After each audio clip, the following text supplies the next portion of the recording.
les journées culturelles de Passy et loolu nag defuñ ko ndax man mais dañ ko def parce que dañoo bëgg Passy seen patriotisme seen bëgg bi bëgg Passy moom la ñu def toujours fierté donc loolu amuma lu may également dinañ ci gërëm di leen sant xanaa de l'occasion aussi je l'annonce que inch'Allah le premier bi tax ñu changer modifier un peu l'organigramme on devra recevoir inch'Allah le premier ministre du Sénégal Ousmane Sonko et nous faisons appel à tout le monde pour assister au soirée donc loolu moo nekkoon kàddu yi nga xam ne bëgg naa ubbee et di nekk nag fii en tant que apprenant pour déglu ngeen jox ñu seen xalaat su ko defee bu laajee ñu intervenir dañ ci intervenir encore une fois merci et que la fête bien l'activité se déroule dans les meilleures conditions merci à tout le monde merci. bañ a résumé pour bañ a guddal ñu nuyu bu baax a baax assistance bi suñu mbokk yi fi nekk yëpp mag ak jigéen ndax fii sax waruñ fee wax ndax matewuñu ci xam-xam bi mais xëy na commune Passy ñoo baax wala maire moo baax wala bureau mi ma deenal nii moo baax bañ porter choix bi ci man xëy na dañu gis Kaffrine di ma jox lu nu mel xëy na dañu gis Kaolack xëy na dañu gis Dakar ñu ne ah dañ ko jox parce que doomu Passy la loolu tamit biñ ñu ko joxee ci timing bu gàtt sax ñu ne nañ jaayante ñëw def ko ndax fi nga dëkk mooy lépp moo daax ci lépp donc ñu wax sant yàlla bu baax a baax di gërëm monsieur le maire ci taxawaayam. pour très rapidement ñu entrer ci vif du sujet bi parce que notre ami Mayakor va intervenir tout à l'heure wax ne thématique bi valorisation potentialité locale bi ñu am jëm ci nees mën a def ba suñu patrimoine culturel bi ñu am ñu mën koo exploiter loolu lu am solo la donc ça nous permet ñu wax ne lu thématique bu ñëw ci waxtoom la ndax dëkk boo gis parce que damay dellu ci ne li ñuy waxtaanee yi ça entre dans le cadre du développement territorial parce que depuis 2013 avec la loi numéro 2013-10 du 28 décembre 2013 portant code général des collectivités territoriales nga xam ne vision bi ci kilifa yi amoon c'était d'organiser le Sénégal en territoire viable, compétitif et porteur de développement durable ñu ko doon wax acte 3 de la décentralisation parce que loolu moo tax territoire bu ci nekk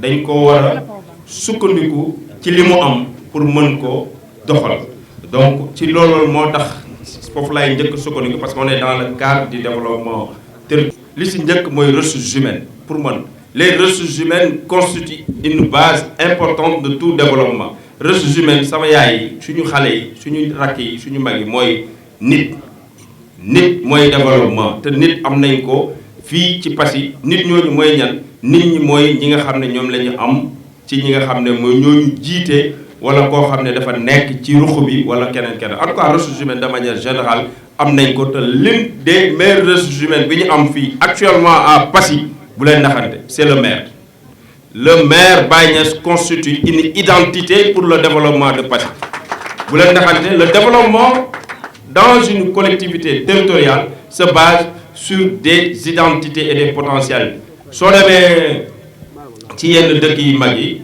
identité bi day am yoo xam ne America mën ngeen dem ñu ne la America first wala nga dem Kaffrine ñu ne la bëlëb nga dem Fatick ñu tudd beneen tur nga dem Kaolack ñu tudd beneen tur mais l'identité de la personne c'est important la personne qui incarne la collectivité moo tax ces petites identités yooyu noonu ngay am ci seen développement ci gox yi dañ ko war a exploiter et man ma jàpp ne Mayakor lépp lu ñu mën a def ci première potentialité bi nga xam ne moom lay suggérer mooy que ne la première potentialité c'est le maire de Passy à travers son identité son personnage sa personnalité son leadership son engagement ak taxawaayam bi mu am ci réew mi waxatuma Passy donc kooku buñ ko valoriser te moom valoriser na boppam mooy jaay dëkk bi dëkk dafa am ñu koy jaay maanaam dëkk boo gis daa am ku koy yóbbu te bu leen naxante nag ñun 2022 fii lañ ñu affecté woon fu ñun comme chef de bureau APS agence presse sénégalaise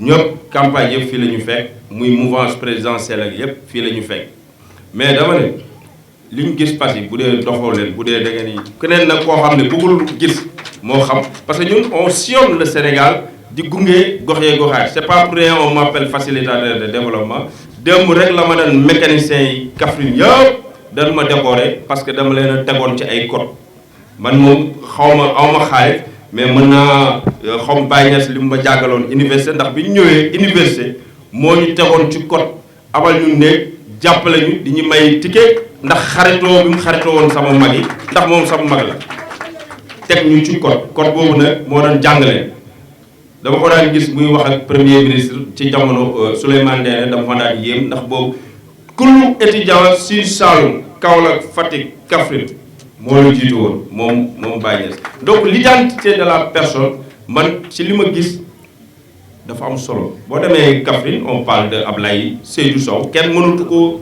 génnee ci identité parce que c'est l'image donc image bu Baye Niass jàpp naa ne suñ ko valoriser jàngalaat ko xale yi ndax ba mu nekkee fii mbapat na de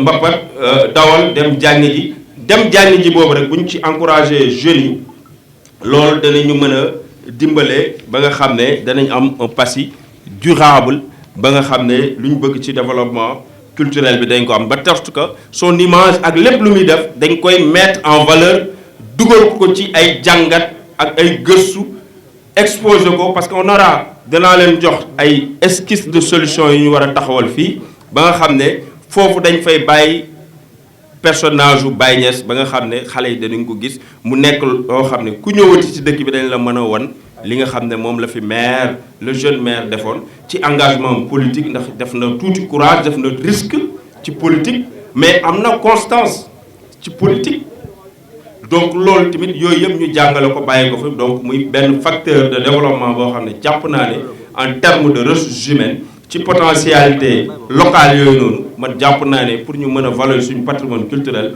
dina bokk ci l'identité de la personne qui incarne l'institution te tey du kenn ku dul Baye Niass ñu xool nees mën a def ba valoriser loolu te loolu danañ xool fan lañ ko mën a dugal dinaa joxe léegi tout à l'heure les pistes de solution beneen mbir moo xam ne am nañ ko à Passy ci comme opportunité wala potentialité boo xam ne war nañ ko mën a exploiter donc à Passy bu leen naxante Passy a toujours été au cœur du département de Foundiougne sur tous les plans ñun ñi ñëpp maa ngi nuyu maire daanaka ñëwuñ fi mooy suñu ville donc cette ville dafa am lu muy représenter donc cette représentation dañ ko war a mettre en valeur et pour mettre ça en valeur ku ne xam na ne luuma boo koy wax ci zone Sine Saloum bi kenn mënu cee génn le marché hebdomadaire de Passy le luuma de Passy qui regorge aujourd'hui beaucoup d'acteurs avec plusieurs corps de métier yoo xam ne ñu ngi ñëw fii nii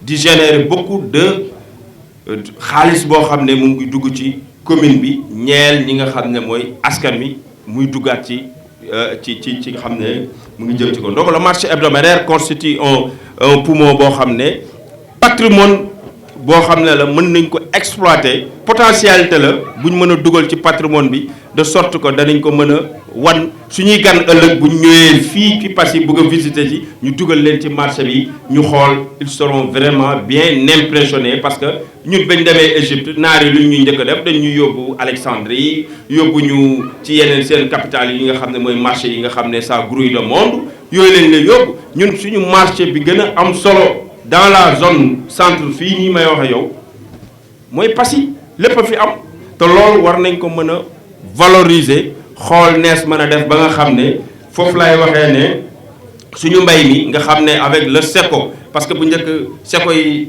dañ ko bëgg a mel ni lu koy disparaître fex bu bañ a amati les SECO aussi sont importants am na ñoo xam ne mënatuñ ko am seen dëkk yi donc SECO bi ñu am fii war nañ ko mën a valoriser monsieur le maire de sorte que ëllëg ñeneen ñu fi ñëw dinañ xam ne à l'époque à Passy on avait un SECO qui permettait aux paysans ñu ñëw di def seen jënd ak njaay ba nga xam ne ñu bëri dañ ci daan gis seen bopp ndax fii lépp fi la daan xewee ci SECO bi de sorte que SECO bi kon danañ ko gën a embellir rafetal foofu zone boo gis ngeen maire ñaari at yi mu ngi defaraat zone boobu gën ko taaralaat jox ko visibilité avec des insignes bu ñu jógee fii dañ fay war a def ay insignes yoo xam ne wane ne SECO de Passy date bi ñu def ko ci nga xam ne suñu visiteur ëllëg bu ñu ñëwetee dañ leen ko mën a wan gën leen ko mën a jaay ci anam ñu xam ne waaye mais lii lan lay jëriñ ñu ne leen fii ça servait de ça et de ça parce que que dans les anciennes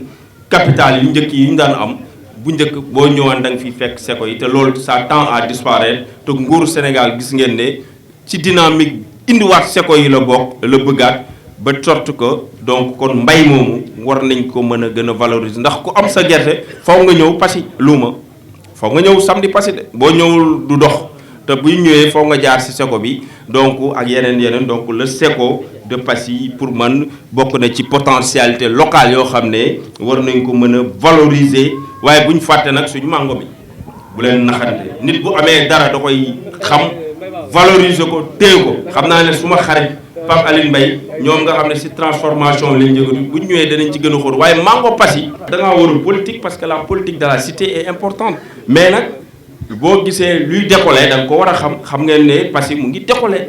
L'autre bonne chose boo xam ne maye coordonné si ñëw très rapidement mooy les infrastructures ak la porte xam nga développement aussi buntu da cee am solo ñun ñaata buntu boo xam ne moom la ñu am pour mën a valoriser suñu potentialité yi ñu am à Passy sortie yi Foundiougne Sokone Gambie Kaolack Dakar fu mu toll nii gars yi jaaratuñ Kaolack fii la ñuy jaar ak yeneen ba ci yoonu Nioro bi nga xam ne boo jëlee Daaru mën ngaa teeri ba suñu dëkk yee Kaffrine bu la deexee mën nga ko génnee Nioro gi dem ba Kaffrine te doo ci am benn problème donc ces potentialités ouverture boobu nga xam ne moom la Kaolack am moom la Passy am parce que ça reste un carrefour te Mayakor dana am lu mu si junj donc le carrefour qui permet donc de à Passy mu nekk ci beneen dynamique boo xam ne obligé ne nga jaar fi d'où même l'intérêt monsieur le maire ñu gën a taaralaat suñu axe yooyu ak su Foundiougne à l'entrée ak sa Sokone ak sa Kaolack defar ko foofu nga xam ne booy dugg ci seng bi noonu ñu am lu ñu fa defar mu gën a rafet ça attire axe yi ñu gën ko defaraat donc de sorte que dina mën a xam dañ ko mën a valoriser boole ko suñu patrimoine ndax loolu yombul ci dëkk Selebe yoon la Selebe yoon yombul ci dëkk Kaffrine am na ci 6 yoo xam ne bu la neexee nga jaar Touba jaar Kaolack je pense 5 donc fii ñun am nañ on a 4 et c'est ça donc war nañ sotti na muy la rajo communautaire qui vient pour être un outil de développement économique local pour accompagner les dynamiques de développement yi nga xam ne moom la ñoom Pape Aline di yëngatu ak ñeneen donc cette radio locale sera bientôt installée certainement on va l'inaugurer certainement donc bu ñëwee accompagner toutes ces dynamiques yi ñuy wax ci sensibilisation femmes yi xale yi loolu ci ayam la sottee donc c'est une chance donc yooyu yëpp da lay dimbaleel ci li ma doon waxaat ci ressources humaines yi nit ki am na yenn maire yoo xam ne boo ko amee yow sa mbir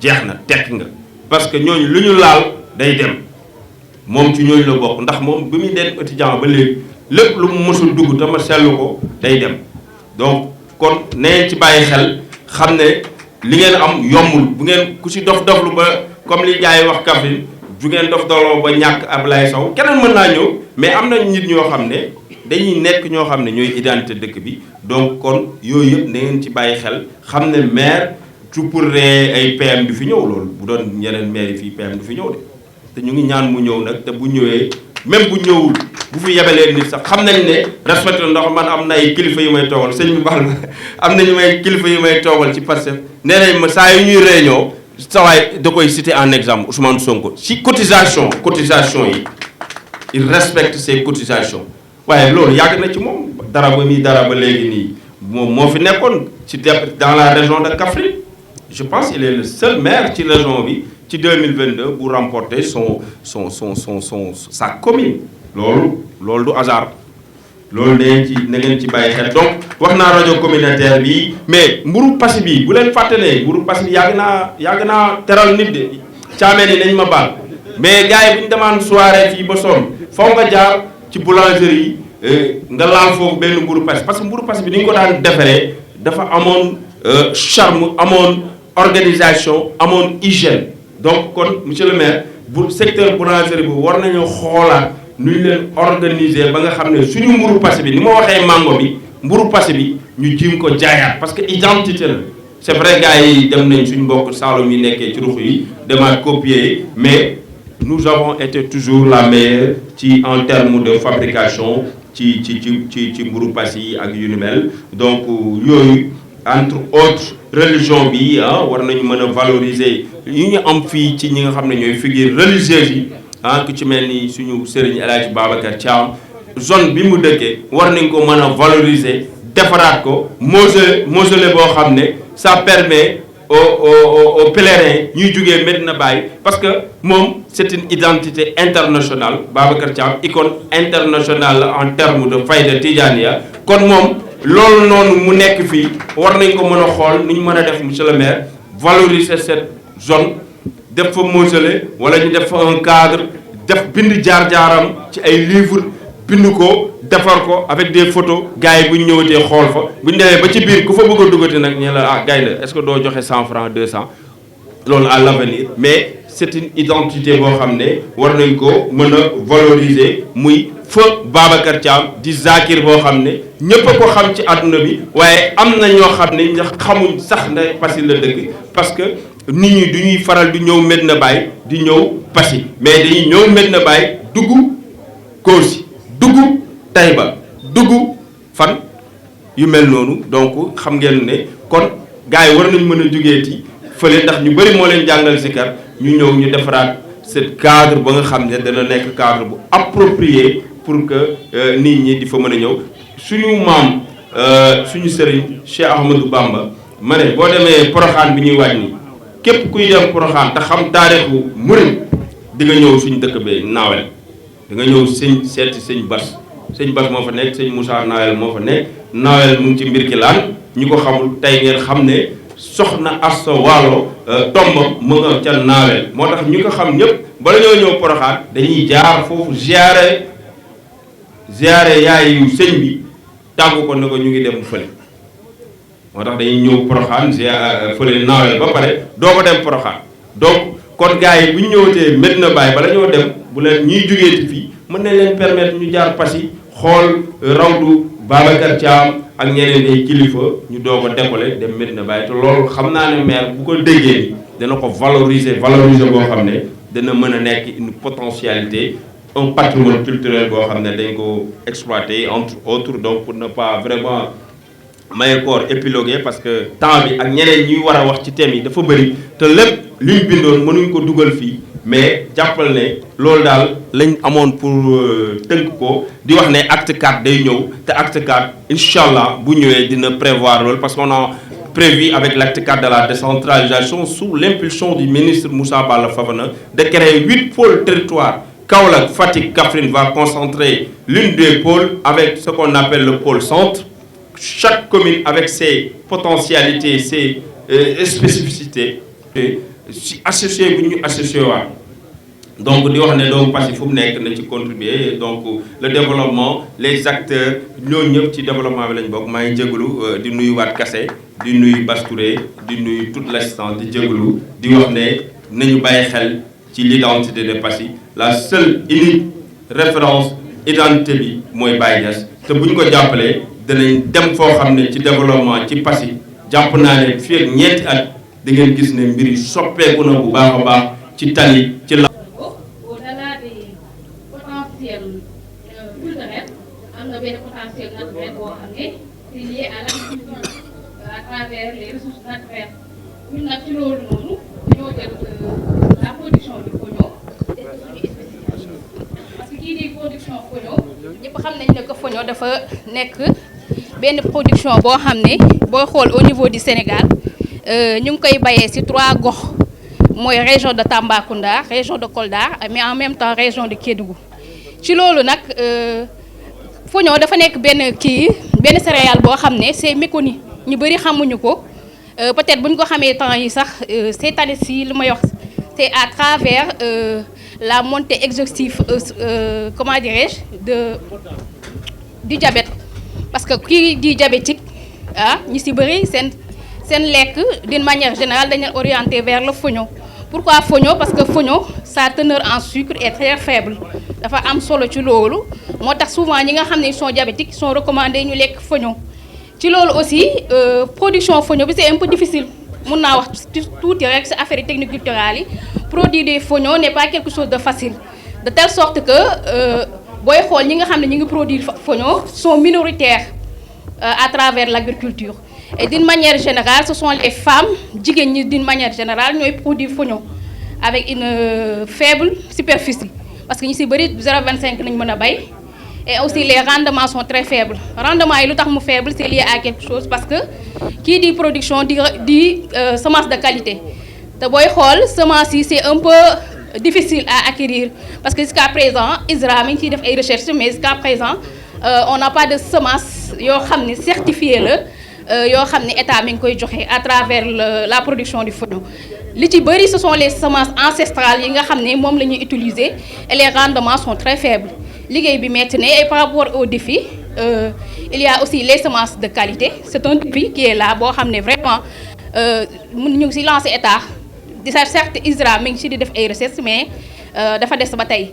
Et par rapport à ça aussi, il y a la mécanisation, c'est-à-dire que les travaux post-récolte, il faut que nous ayons des moissonneuses batteuses, qui vont vraiment les femmes qui s'activent dans la production de fognon. Nous avons des moissonneuses batteuses qui permettent de nous faciliter la récolte. Au-delà de ça, c'est à base de fognon, parce que la production de fognon, comme nous sommes dans un contexte d'agroécologie, l'engrais, souvent, il n'y a pas de pesticides. C'est un peu naturel. Tout est naturel. Les semis se font à la volée d'une manière générale. Ça ne nécessite pas des pesticides. Dire que souvent, c'est du bio à 100%. En même temps aussi, il y a des produits dérivés du fognon. Comme vous le voyez ici, c'est à base de fognon. Le fognon est transformé en chakri. Def ko aussi genre mbaxal salum ñukoy woyé suñu côté bé djuka et vraiment c'est naturel lépp c'est bio juste pour inciter les gens à consommer le local, surtout aussi que ñu xam aussi que la production de fognon c'est une alternative par rapport à la sécurité alimentaire parce que pendant les périodes de soudure ça peut aider les ménages à vraiment consommer le fognon comme on le fait ci lolu nonu lay tank juste pour wax que li rek fognon nek na produit bu am solo ñi ngi inciter tout le monde à ce que nous consommons le local parce que le fognon c'est purement local et c'est sans effet toxique. Merci beaucoup et je vous remercie beaucoup. En fait, comment dire le cabinet du maire et les adjoints, nous les venus, monsieur les conseillers municipaux, monsieur le proviseur, le représentant des établissements privés, monsieur le président du collègue, le représentant aussi des privés catholiques, le président de la commission éducation, les professeurs, les enseignants, chers élèves étudiants, acteurs de développement, chers invités, mesdames et messieurs. C'est avec un profond sentiment de responsabilité et d'engagement que je prends la parole aujourd'hui pour évoquer un sujet fondamental pour l'avenir de notre commune. L'éducation et la formation professionnelle à Passy. Le cadre de concertation et d'action pour le développement de Passy, qui a organisé ce forum, a été créé sur proposition du maire. Madame Carly, nous avons une proposition monsieur le maire pour accompagner l'orientation pour l'éducation. Le cadre a toujours posé des actions allant dans le sens d'accompagner le maire, la municipalité en général, à répondre aux préoccupations des populations. Ce forum a pour objectif de rassembler tous les représentants du mouvement éducatif, les autorités, les partenaires et l'ensemble des acteurs de développement. Car oui, il y a des moments dans une vie d'une commune où il faut nécessairement s'asseoir, échanger pour répondre aux préoccupations et aux défis de l'heure. Et c'est cette occasion-là que le cadre s'est donné avec la municipalité pour vraiment organiser ce forum et essayer de situer les difficultés au sein de l'éducation et de la formation professionnelle et qu'on puisse ensemble trouver des solutions.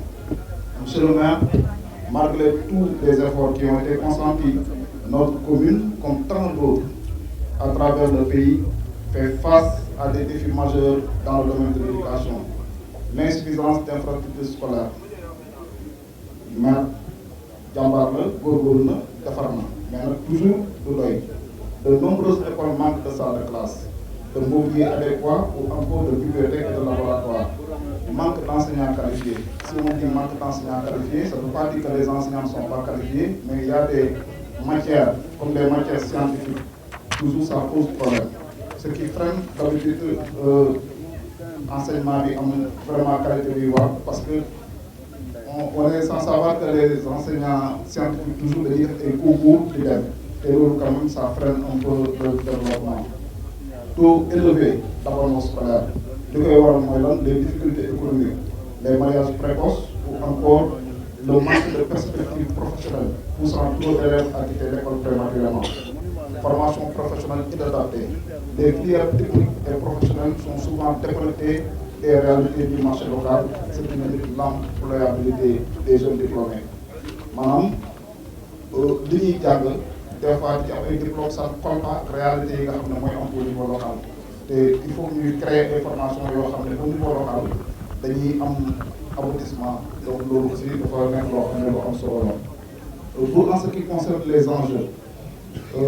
Bon, avant les enjeux, je dirais d'abord la formation professionnelle inadaptée. Les filières techniques sont souvent déconnectées. Voilà, là je l'ai dit. Pour ce qui concerne les enjeux, nous pouvons noter que ces défis ne sont pas insurmontables, mais ils exigent une prise en charge. Une prise en charge des exigences collectives, car derrière chaque élève qui abandonne l'école, c'est un potentiel qui s'éteint. Derrière chaque jeune sans formation, c'est une opportunité de développement qui s'envole. Nous devons lutter contre le chômage des jeunes en leur offrant des compétences pratiques et adaptées. Favoriser l'autonomisation économique des jeunes, notamment des filles, par des formations qualifiantes. Jigéen ñi, il faut que ñu leen di motiver, ñu leen di defal ay formations yoo xam ne day tax ñuy mën di yëngu parce que ñoom tamit ci mbir mi lañ bokk. Voilà, loolu c'est des choses yoo xam ne toujours dañ ci war di bàyyi xel. Renforcer la cohésion sociale en réduisant les inégalités d'accès à l'éducation. Préparer les élèves pour assurer un développement durable de notre commune. Face à ces constats, plusieurs discussions s'offrent à nous. Investir dans les infrastructures scolaires mooy li maire bi def di jàpp ci investissement bi ci côté infrastructure scolaire. Construire de nouvelles salles de classe. Équiper les établissements en matériel pédagogique moderne. Former et motiver les enseignants. Offrir des formations continues. Améliorer les conditions de travail et reconnaître leur rôle central. Adapter les filières professionnelles aux besoins du tissu économique local, agriculture, élevage, artisanat, tourisme numérique, etc. Adapter, renforcer les partenariats avec les entreprises, les ONG et les institutions de formation pour créer des passerelles vers l'emploi. Sensibiliser les familles à l'importance de l'éducation, en particulier pour les filles.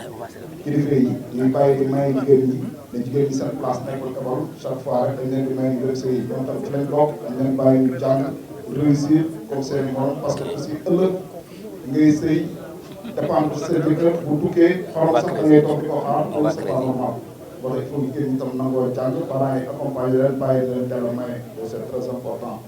Aux acteurs du mouvement éducatif. La vie est un exercice d'amélioration continue. Je parle aux élèves, aux étudiants, les enseignants aussi ci lañ bokk. Il faut toujours continuer à apprendre pour avoir un bon départ. Car c'est une chose de prendre la ligne de départ, mais c'est une autre chose d'arriver. Mais c'est une autre chose également de bien arriver. Et pour bien arriver, il faut bien manager sa conduite. Prêcher par l'exemplarité, cultiver l'engagement, la détermination et être patient. C'est très important. À vous, chers invités, un appel à l'action collective. L'éducation n'est pas seulement l'affaire d'un ministère, ni d'un seul maire. C'est l'affaire de tous, parents, enseignants, élus, chefs d'entreprise, jeunes eux-mêmes. Ensemble, nous devons bâtir une commune où chaque enfant, chaque jeune a les moyens de rêver, d'apprendre et de réussir. Mesdames et messieurs, je ne saurais terminer sans faire un rappel sur le lancement officiel des activités du protocole de partenariat qui unit désormais l'école aux forces de défense et de sécurité. Cet accord marque une étape majeure dans la construction de la société éducative où chaque institution, chaque acteur, chaque citoyen participe à la formation des jeunes générations. Ce partenariat vise à transmettre aux élèves les valeurs fondamentales qui fondent notre nation, discipline, civisme, respect, engagement, honneur, sens du devoir et amour de la patrie. Ces valeurs incarnées au quotidien par nos forces de défense et de sécurité viennent renforcer la mission éducative de l'école conformément à la vision nouvelle initiative pour la transformation humaniste de l'école. Mesdames et messieurs, ensemble, nous œuvrons pour une école plus forte, plus morale, plus citoyenne et pleinement tournée vers la construction d'un Sénégal stable, discipliné et prospère. Je vous remercie de votre attention. di nuyu assistance bi yëpp, particulièrement le comité de pilotage des journées culturelles, comme l'a si bien suggéré M. le maire. On nous a chargé comme mission d'être le modérateur du panel 1 parlant de l'éducation, les défis de l'éducation pour le développement de la commune de Passy. Thème ne saurait être plus important que ce thème. Mais malheureusement, le temps commence à nous faire défaut. Parce que toogaay bi yàgg na, gars yi ñu ngi commencé wane coono yi. Et je vais partager ce thème avec d'imminents professionnels du métier. Dans ce panel où on va citer impérativement le proviseur du lycée de Passy. Dans ce panel, on va citer le président du collège de Passy. Dans ce panel également, s'y trouve collectif des écoles privées, le représentant de l'enseignement catholique, la CERCOP, les gouvernements scolaires et enfin notre ami, frère, neveu et fils Mohamed Belem Doudou Ndaw. Donc la composition de ce panel est immensément riche. Nous demandons véritablement une écoute particulière à l'assistance, de se faire violence sur nous-mêmes pour nous accorder encore un petit temps. Et après ce panel, il y aura un second panel qui va parler de la formation professionnelle et qui sera animé par mon frère Mamadou Bitey. Nous demandons aux intervenants de ce panel également de faire violence sur eux. Xam-xam bi bari na mais temps bi dafa gàtt. Ñu limiter rek intervention yi maximum 5 minutes parce que le nombre d'intervenants également est un peu colossal. Fois 5, ça fait presque 1 heure de temps. Et mi ngi bëgg a guddi mais nag jar na ko yaakaar naa ne. Parler du Ablaye Ndiaye, le patron de l'éducation de la commune de Passy également. Ablaye mes excuses. Yow yaay tijji lépp yaay borom lépp ndax yaa éducation ci biir yi Passy ñu lay féliciter ci jéego yi ci def également. Parler de l'éducation me semblerait véritablement très complexe parce que éduquer veut dire quoi? Les professionnels du métier vont également développer sur ce mot. Éduquer dans ce Sénégal englobe 2 mots. Éduquer comme on l'entend, l'homme du commun, et instruire, transmettre un savoir. Donc, quelles sont les difficultés que rencontre cette mission véritablement qui est très noble, cette mission qui prépare l'homme de demain, cette mission qui prépare la main-d'œuvre qualifiée et compétente de demain? Est-ce que toujours elle est devenue une mission aisée comme d'habitude? Quelles sont les difficultés, quels sont les défis rencontrés par les techniciens sur le terrain, par les administrateurs sur le terrain? Je pense que les choix de ces personnes ne pouvaient être plus motivants. Donc nous commencerons par remettre la parole au patron de la commission éducation de la municipalité, M. Ablaye Ndiaye. À vous la parole. Merci.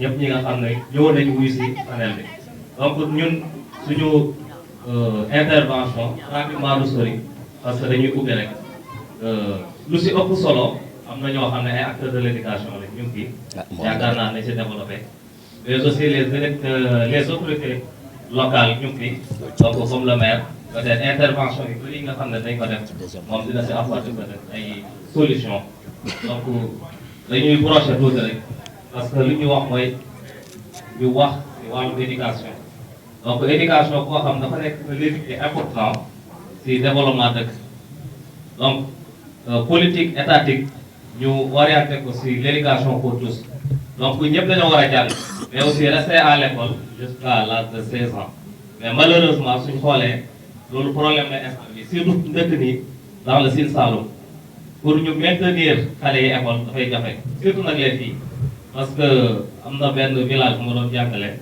dans la commune de Diaga donc foofu ñoom dañ yaakaar ne jàng soo amee entrée en sixième foofu la yem donc pratiquement première génération bi ñëpp c'était des filles li ñu amee entrée en sixième dem lycée Diaga donc ñoom ñëpp dañ leen mayee ñu sëy deuxième génération bi aussi nekk ñoom ñëpp ay filles benn góor moo si nekk ñoom ñëpp aussi presque dañoo sëy donc vous voyez que liñ formé pendant presque 7 ans lépp dafa échoué donc loolu ñu bàyyi sa xel bu baax donc beneen bi aussi dañ nga suñu waxee éducation wax instruction parce que dañ leen war a instruire xamal leen pour ñu mun a xam naka la ñuy gérer société bi parce que ñooñu ay avenir lañ ci seen famille ay avenir lañ ci dëkk yu mel ni Passy donc ak ci Sénégal yëpp kon ñooñu il faut ñu préparer leen jàngal leen former leen donc ci biir loolu aussi il faut je m'excuse donc ci biir loolu. Chers camarades élèves, je m'appelle Memouna Mbodj, élève en classe de première. Et c'est avec un réel plaisir que je m'adresse à vous en tant que présidente du gouvernement scolaire du lycée Moustapha Ka de Passy. En ce panel organisé pendant les 72 heures de notre belle et agréable ville.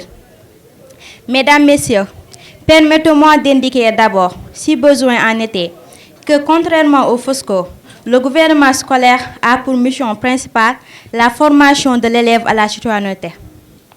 Le terme gouvernement renvoie à un esprit de responsabilité future, celle d'adulte. C'est dire qu'un sujet portant sur le défi de l'éducation dans notre localité nous concerne énormément. L'éducation est la clé de l'avenir. Elle nous permet de rêver, d'apprendre, de construire et de contribuer au développement de notre communauté. Et encore, il faudrait que nous élèves en soyons conscients.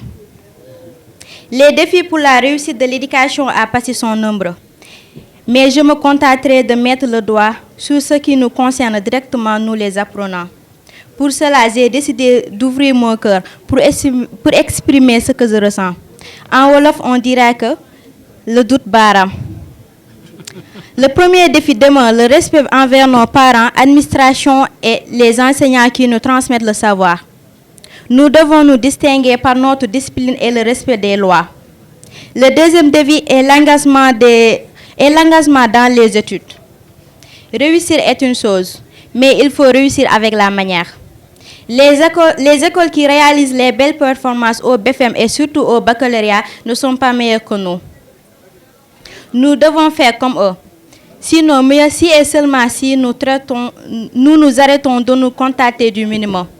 Chers camarades, le défi pour nous, c'est aussi de prouver notre attachement à notre lycée.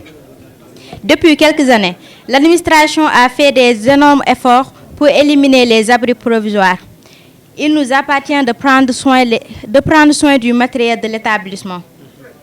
Et sur un autre plan, les parents et nos enseignants font beaucoup de sacrifices pour un futur meilleur pour nous. Il est malheureusement regrettable de constater que certains parmi nous ne rendent la monnaie qu'en s'adonnant à la cigarette et à la drogue. Le phénomène nouveau est particulièrement dangereux, demeure les jeux du hasard, dit Narbi, OneXBet. Il constitue une forme dangereuse de drogue car transformant le jeune en un adolescent voleur, paresseux et un agresseur. Chers camarades, je vous regarde dans les yeux et vous pose ces questions.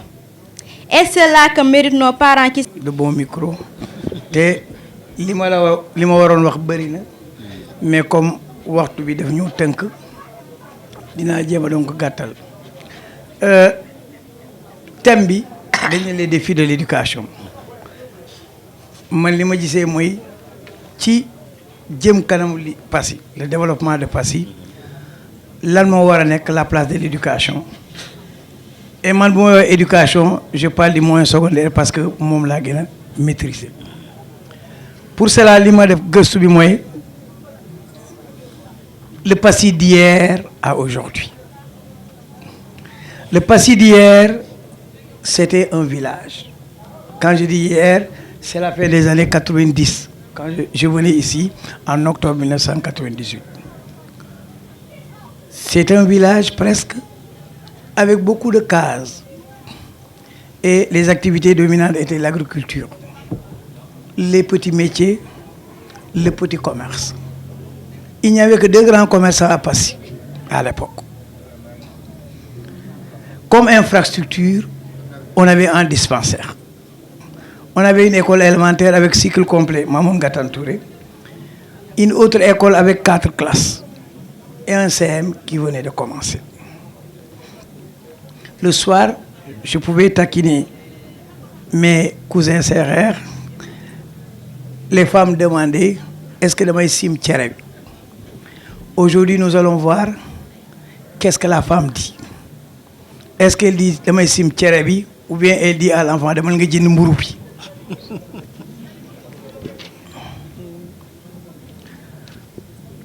Passy dafa jëm kanam.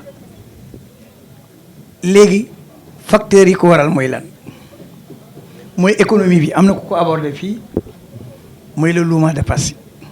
Moi j'ai soutenu un mémoire de maîtrise là-dessus malheureusement benn exemplaire moo ci yoroon benn étudiant laa ko abal mu ne mes dama malheureusement il m'a dit qu'il est de Foundiougne ndekk dëkkul Foundiougne malheureusement te lu bëri li ma ci bindi boo xoolee dëkk bi léegi da nga ko fa gis malheureusement donc luuma Passy bokk na ci li développé la dëkk ci. Il y a aussi ce que j'appelle l'immigration.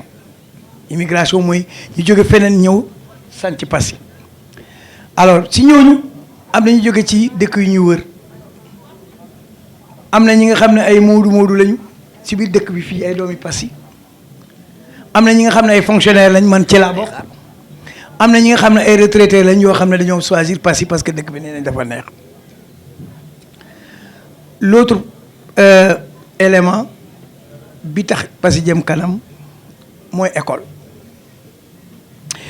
jafe na léegi nga dugg ci kër boo xam ne doo fa fekk kenn koo xam ne salarié la ñëw na ci kër gi tabax fa bâtiment dindi fa néegi ñax bi te bu doon élève boo xam ne ci CM bii la commencé ci lycée bi bëri na léegi bëri na kër yoo xam ne boo fa demee daa fa fekk bâtiment boo xam ne école bi ka ko tabax fa la génne donc école bi bokk na ci li nga xam ne participer na grandement au développement de la ville de Passy. Mais aussi il y a l'envol de la municipalité et monsieur le maire je vous félicite parce que yow da nga ñëw envol boobu nga baral ko vous avez continué l'œuvre de Moustapha Ka fekkee naa démb donc mën a wax ci tey donc envol boobu mooy la réalisation d'infrastructures bon.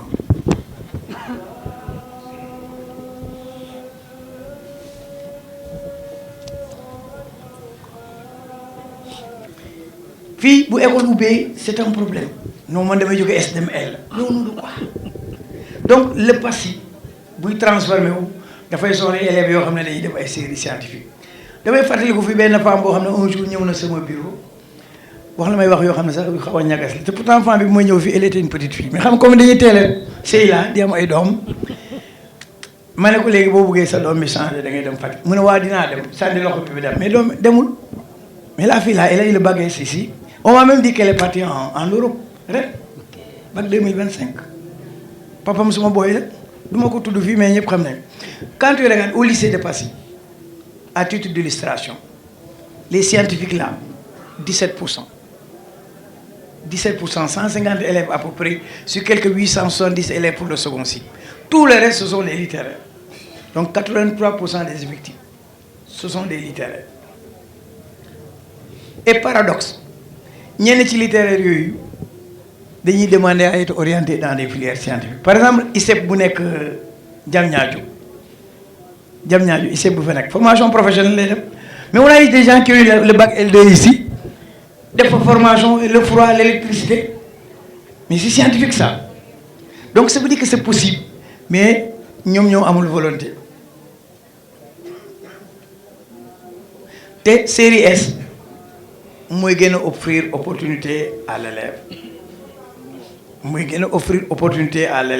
te la politique de l'État c'est d'orienter en 2026 42% des élèves en série S loolu l'État bi boobu maintenant il faut que élèves yi nangu ci parents yi aussi donc jàpp ci combat boobu te loolu aussi moo les faciliter donc nga réussir donc dans les concours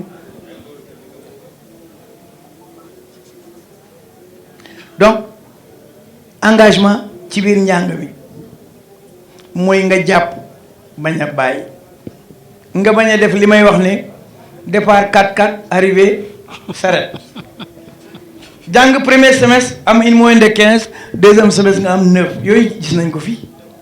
Donc il faut être constant. Il faut être constant. Le passé de demain, ils sont engagés, ils sont constants donc dans l'effort. C'est aussi des élèves qui sont éloignés des jeux du hasard. La présidente du gouvernement scolaire l'a dit. Les jeux du hasard. Narbi. Narbi Bahoul.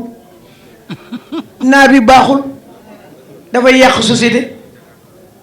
Da ngay agresser sa morom yaay wala sa morom papa.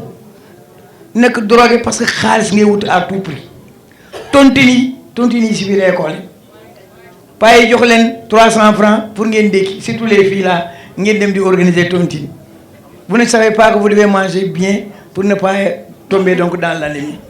Il faut que bëgg xaalis bi fallait commencer. Bëgg xaalis bi tontine yoy pour jigéen ñi fallait commencer. Bëgg xaalis bi fallait commencer. Alors que yow toll loo gis ak période am. Téléphone. Oui. Ah, oui. Wow. Ah, c'est ça. Yow xam nga ci dara, xam nga téléphone bi. Utilisation du téléphone. Téléphone dafa baax. Mais utilisation buñ ci def moy problème bi. Avec l'intelligence artificielle maintenant nga photo sa affaire dougal ko moom mu génne le résultat. Ça, yow maîtriser wu dara. Et même dans le monde universitaire maintenant, vous présentez thèse, dañuy xol l'authenticité de la thèse. Lolu fa lañ toll, l'authenticité de la thèse parce que dañuy bëgg lu yomb. Dañuy bañ nit ñi def lu yomb. Donc c'est ça. Lolu donc aussi pour ne pas empiéter sur le second panel, c'est orienter certains de nos élèves vers la formation professionnelle. Parce que moi, je suis dans l'enseignement général, mais je reconnais qu'il y a des élèves qui ont peut-être après le BFM, il faut les orienter vers les métiers. Tenez le complexe des métiers. Borom métier yi ñu ngi tax sen terrasse yu rafet yi yéen a ngi gis jàngale gën di tabax ay zinc. Donc waratu leen am complexe boobu.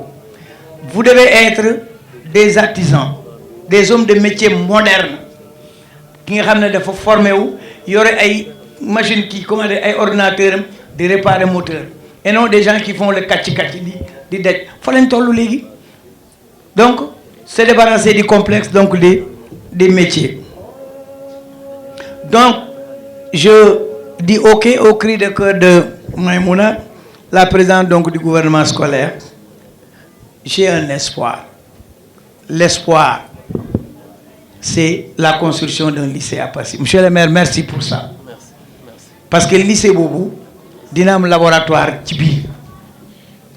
Le laboratoire, c'est la pratique. Lolo beaucoup de encourager les élèves pour nga dugg ci série scientifique donc nga rester. Parce que par exemple si on avait un bloc scientifique à Passy et que élèves 4e et 3e di fa den def ay SVT ak sciences physiques peut-être que donc dina gëna soutenir donc dina gëna soutenir tax nit ñi gëna yag dans les séries scientifiques. Je termine par ceci. Un Passy meilleur avec l'enseignement, c'est possible avec des apprenants qui sont conscients du rôle qu'ils doivent jouer. Les parents ont beaucoup fait, c'est à vous de rendre la monnaie. Je vous remercie de votre attention.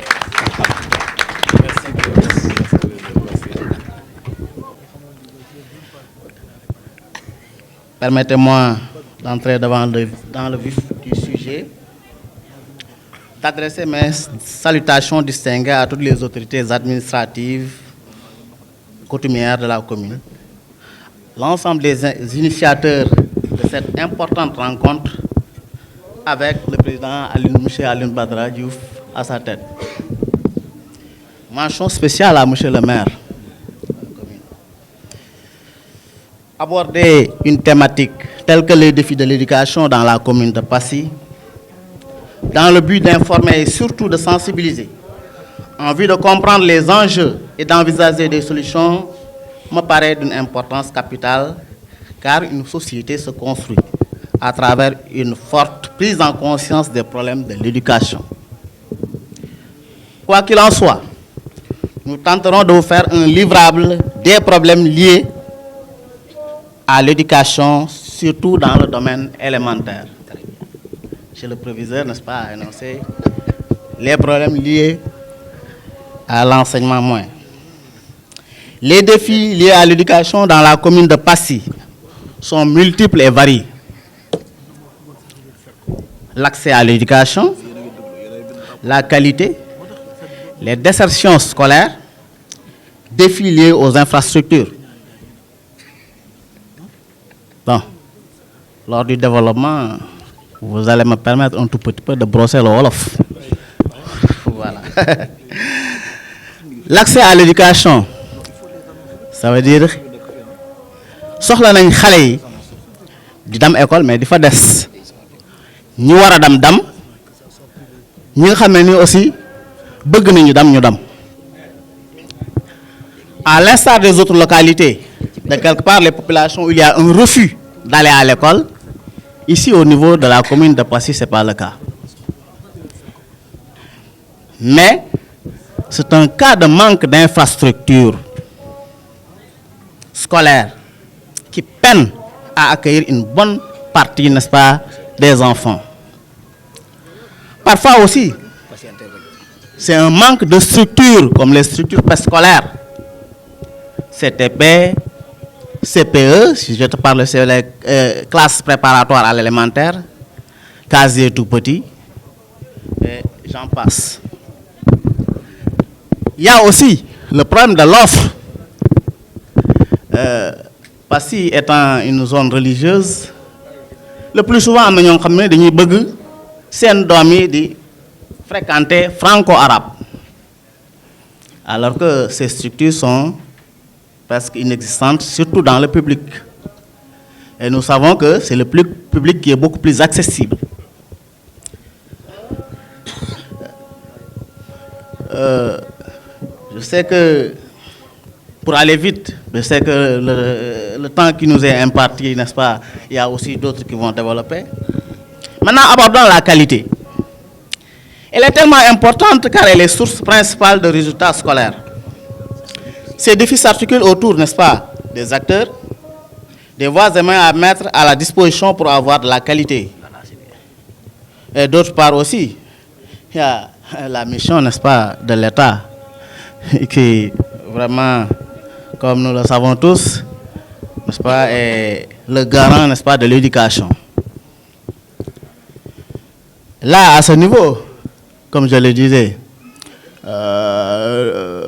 la motivation de l'enseignant est vraiment une source de qualité.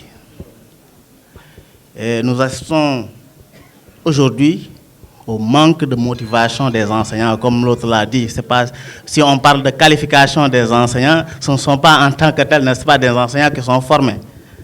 Mais tout ce qu'il faut, n'est-ce pas, pour développer la capacité et l'expérience, ça parfois ça manque. Les moyens aussi. Nous savons tous que l'éducation actuellement a un coût. Auparavant, c'était les cahiers de composition, etc. Mais aujourd'hui, pratiquement, les apprentissages se font, n'est-ce pas, avec les nouvelles technologies. L'évaluation aussi.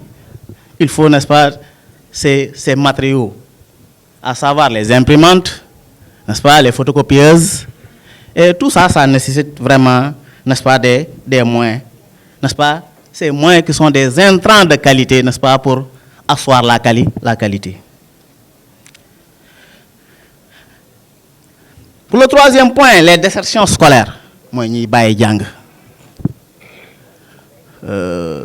on l'a dit, l'effet de pauvreté, hein, parfois, n'est-ce pas, mène certains, n'est-ce pas, à déserter, hein, l'école. Mais aussi le désintéressement. Le désintéressement. Si nous le savons tous, le proviseur l'a énoncé, les panélistes, au passage que je remercie, ont eu à le dire, n'est-ce pas? Au niveau de Passy, il y a le Louma.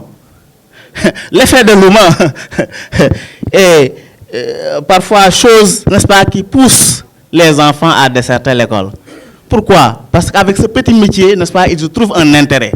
Parfois, c'est ça qui les démotive, n'est-ce pas, face à l'enseignement, n'est-ce pas, qui est donné au niveau, n'est-ce pas, des écoles. Et ils préfèrent s'adonner, n'est-ce pas, à d'autres métiers pour avoir surtout de l'argent. Wow! Oui.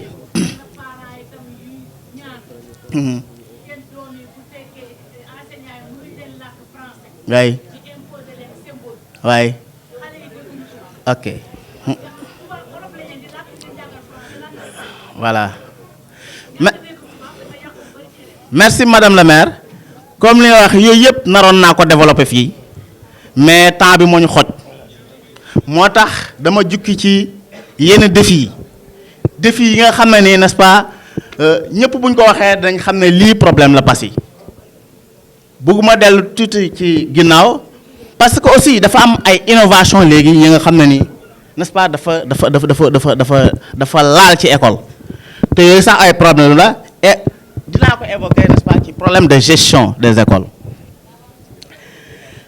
Pour les défis liés aux infrastructures, merci au passage. Lolo aussi le maintien des filles, voilà, même aussi le maintien des garçons. Parfois ça pose problème actuellement. Les défis liés aux infrastructures, insuffisance de toilettes. Xam nañ né école yi combien d'enfants ñoo fay dajé. Mak ni mëna retenir wu bokul ak xalé. Parfois, vous allez au niveau des écoles, c'est 4 blocs de toilettes. Surtout au niveau, n'est-ce pas, des écoles de 12 classes. Parfois, même si vous êtes étranger dans ce domaine, mais c'est comme ça l'enfant. Voilà. À chaque minute, il a des besoins. Toilettes. Voilà. Et les toilettes, n'est-ce pas, sont fréquentées comme vous le savez. Et ces toilettes, parfois aussi, même s'il existe, sont tellement vétustes. Parce que quand l'État construit, il n'y a pas, n'est-ce pas, ce suivi. Il n'y a pas aussi, n'est-ce pas, un accompagnement dans l'entretien, n'est-ce pas, de ces infrastructures. Mais aussi vétusté des salles de classe. Dans l'école 1, dans l'école.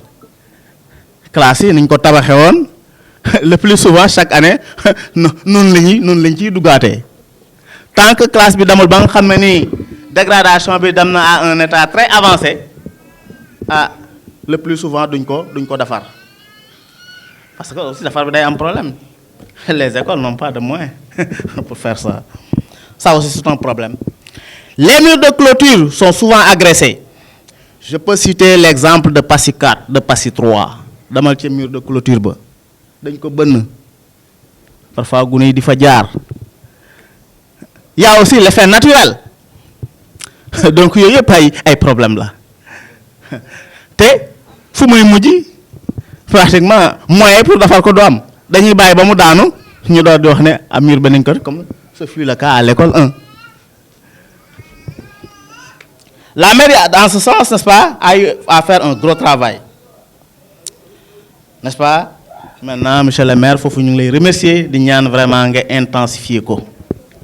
Gis nañ ki comme ni ko gaay di ko waxee xawma xalangu dajul rajul réew mais nag ñu ngi ñaan n'est-ce pas xalangu yi di gën di yokk. Défis liés à l'égalité des chances. Défis, elle comporte des défis liés à l'appui des enfants issus des familles démunies dans la prise en charge dans le domaine de la mise à disposition du matériel scolaire. Et au passage, nous remercions le pasteur qui, en 2024, qui est à côté de l'école 1, en début d'année, l'acte de notre directeur pour nous recruter tous les enfants orphelins. Année bobu. Bi ñu leen recruter, n'est-ce pas, ku ci nekk mu accompagner ci début d'année, jox la sac, jox la fourniture. Il avait même promis, n'est-ce pas, de payer la cotisation, n'est-ce pas, des parents d'élèves. Et ça, vraiment, c'est une très bonne initiative. Ah, nous avons ñaan, n'est-ce pas, pour loolu mu continuer ko. Donc en passant, monsieur le maire, nous vous témoignons de cette action-là, n'est-ce pas, du pasteur. Loolu mu doon lu am solo. Et enfin, défi lié à la gestion des écoles.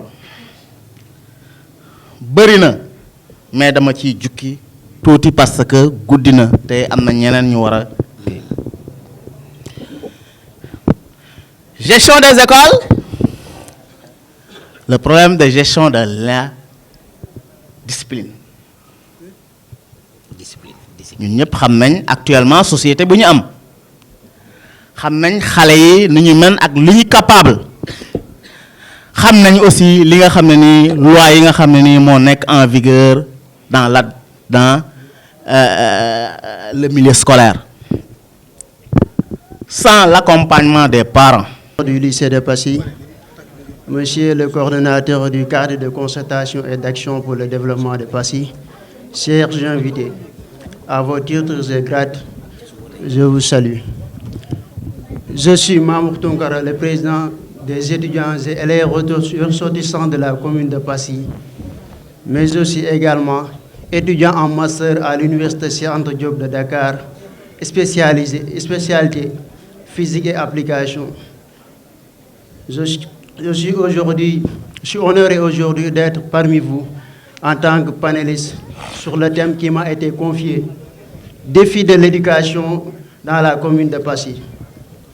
Avant tout d'abord, permettez-moi d'allier donc le français et le wolof pour permettre à nos parents qui sont derrière donc de m'attendre. Donc bu ñu waxee éducation à Passy, donc on peut pas ñu bàyyi ginnaaw ñi nga xam ne ñoo nekk la CERCOP, parce que bu ñu ne CERCOP moo nekk les élèves et étudiants yi nga xamante ni tey jàng nañu ba am lijaasa ba mën a def à l'université Cheikh Anta Diop de Dakar wala ñu dem Thiès wala ñu dem Ziguinchor et cetera et cetera. Donc man sama intervention dama koy articuler ci 3 points bi ci njëkk moo nekk les conditions d'apprentissage, parce qu'aujourd'hui je pense que ce thème devra obligatoirement concerner les élèves et étudiants de Passy, parce qu'on est dans la commune de Passy, ceux qui nous suivent habitent ici à Passy, donc on doit parler de nos réalités, donc ñu wax ci li nga xamante ni moo concerné suñu commune. Mais aussi damay am benn mbetteel ak benn njaaxare, parce que bi ma duggee ci salle bi ba léegi je me suis dit que y a problème. Y a problème parce que tey ñi nga xam ne ñoom la ñu war a waxtaanal ñu génnee les défis joxe les solutions perspectives yi ñoom nekkuñ sax ci salle bi. boo xoolee la majeure partie yi nga xam ne tey ñu ngi ci salle bi ñi am nañ seen emploi ba pare ñi ce sont des pères de famille ñi ce sont des mamans, donc ñun li ñuy wax est-ce que ñoom dina leen apporter lu bari. Suñuy frères ak suñuy sœurs yi nga xam ne ni ñoom ñoo ko war a dégg, donc loolu rek benn défi la, c'est-à-dire comment faire à ce que bu ñu organiser ces genres de forum ñoom ñi nga xam ne ñoom la intéressé ñoo war a feesal salle bi ba amuñu fu ñu taxaw. Loolu aussi c'est un défi, monsieur le proviseur. Donc juste bu may wax ci conditions d'apprentissage yi comme sànq ni ko ki fi jógee sànq le directeur nu mu ko waxee, donc dañuy am problème ci fi nga xam moo nekk les salles de classe. Donc wax na ko sànq parfois ils ont même des problèmes pour ñu yokk ñi nga xam ne ni ñoo bëgg a jàng chaque année, parce que bu ñu leen jëlee du ñu am salle de classe bu ñu leen dugal, wala bu ñu fa nekkee le nombre sera pléthorique ba tey jii su prof bi di wax kii dina nekk fii di perturber kii di def leneen ñëpp du ñu mën a être ci benn longueur d'onde. Loolu aussi c'est un défi. Donc le manque de matériel pédagogique foofu aussi dama fay insister. Moi, en tant que scientifique, donc j'ai eu mon bac S2 ici à Passy en 2021. C'était sous l'ère du proviseur, M. Ba. Mais moi, à Passy, je n'ai jamais fait donc un travail pratique fini au lycée de Passy. Et c'est catastrophique, c'est scandaleux même. Parce que nous, si nous sommes à l'université, si nous sommes ñu blouse ñun ñu nekk waa faculté des sciences nga jàpp ne médecine la loolu noonu on fait des travaux pratiques mu nekk ay matières yi nga xamante ni dañ lay évaluer et mu représenter 30% ci examen bi. Et il y a de ces choses très très très banales yi nga xam ne fii nga ko waroon xamee benn dosage acido-basique sax mënoo ko def après nga dem université imagine toi ñun bu ñu demee université ñu tasee fa ak ki nga xamante ne donc il est venu du lycée Limamou Laye de Guédiawaye du xam ngeen ampleur lycée boobu noonu ku fa génnee peut-être si CRA gi ngay bokk wala di nga am benn xam-xam yi nga xam ne mënoo yem ak ki jugee lycée de Passy bien vrai que ëppoo ma xel mais dafa am ay problèmes yi nga xam ne moom la ñu confronté c'est-à-dire le manque de matériel pédagogique et je pense que loolu noonu monsieur le proviseur doon na li nga xam ne war ngeen ci gën a taxaw et le maire ici présent comme ni mu koy defee ci yeneen secteurs yëpp et même dans l'éducation je pense que dina ko dégg pour dox ci ay jéego donc l'autre chose bi mu yegg aussi dañoo war a renforcer les infrastructures aujourd'hui bu ñu nekkee fii am na benn lycée bi nga xam ne ñu ngi ci doon daw ay ati at je pense man bi ñu koy def di ñëw di ñu génnee maa ngi nekk lycée xaw ma sayam ñu génnee ñu ànd ci engouement bi ñu ne nouveau lycée donc am naa aussi ay économie donc lycée bi peut-être li ci des bareetul et tout ça mais comme xamuma ci lu leer nañ donc dama koy wax fii devant le maire parce que soxla na lycée parce que lycée mixte la ñu am te lycée bi nga xam ne moom la Passy am soo xoolee suñu côté bi yëpp fii la ñuy jàngee si Niassène ay Ndiomborel ay feneen ak feneen te Passy rek seen doomu dëkk dafa bari xam nga man lan mooy may lan lay indee firnde cercle bi nga xam ne laa jiite te boo ñëwee suñu appartement yi ñi fa logé c'est-à-dire doomu Passy yi sax bariwu ci ñi nga xam ne ni ñoo jugee ci village yi ñoom ñoo koy gën a logé si ngay xamee ne donc parce que li fiy jógee léegi xajatuñu ci lycée bi man bi mu fi nekk xajatu fi woon et j'ai eu mon bac en 2021 je suis en ma 4e année à l'université je suis en master donc imagine-toi durée boobu noonu jaar fi yëpp da ngay xam ne chaque jour day augmenter donc loolu aussi war nañ ci taxaw ñu renforcer les infrastructures donc ci côté élémentaire moom je pense que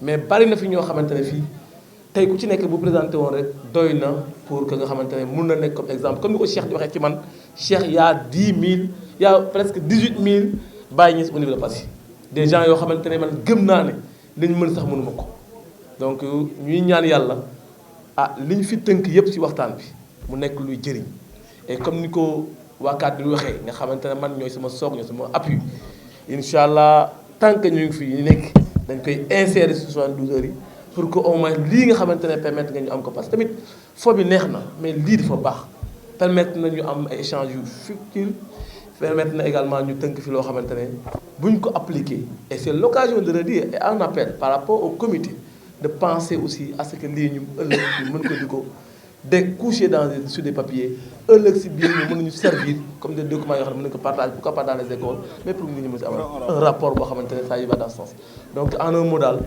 je ne peux dire autrement que contentement ak satisfaction ne serait-ce que bu tekkoon lii rek moo nekkoon journée yi je pense que ça a été suffisant maintenant comme on le dit ça va continuer nous avons ce soir lamb ja lañ jëm xam naa ne ñu ngi gars yi demain incha allah comme on le dit le programme continue sauf que am na benn réaménagement bu am mooy ni ñu ko waxee sànq mooy incha allah mooy le premier soobee yàlla ak l'arrivée du PM kon ñu demande à tout son chacun ku ci nekk nga jël ko ci tënd na ci. voilà il me passe la feuille pour notre ami Ablaye comme je l'ai dit hier parce que modèle la de jeune boo xamante ne comme ni ko Ousseynou Diakha waxee sànq si Omar Biteye waxee ko ci EBE noonu la Ablaye Sakho def entrepreneuriat tey la jël def créé ko nekk ci di continuer ak moom.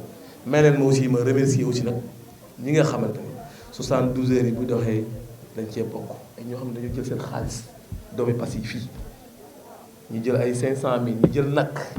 ñu jël en fonction de seen doole toll am na conseil yoo xam ne ñu jël seen xaalis ak écriture jox xam loolu yëpp li muy wane rek mooy alhamdulilah objectif bi mu ci amoon ñoom ñu ngi ci ñenn ñu am doole def nañ ko ñu am xam-xam ñëw nañu également pare pour joxe ci donc loolu yëpp boo ko réunir day wane ne mission ak objectif bi ma amoon si 72 bi ma am si journée culturelle yi je répète grand c'est uniquement que bu fin d'année jotee à pareil moment doomu Passy du envier doomu Dakar day ñëw toog fii faati ko boppam boo nekkee Dakar tamit nga dagg sa paas ñëw fekk si loolu mooy objectif bi maa ngi sant ñëpp di gërëm jërëjëf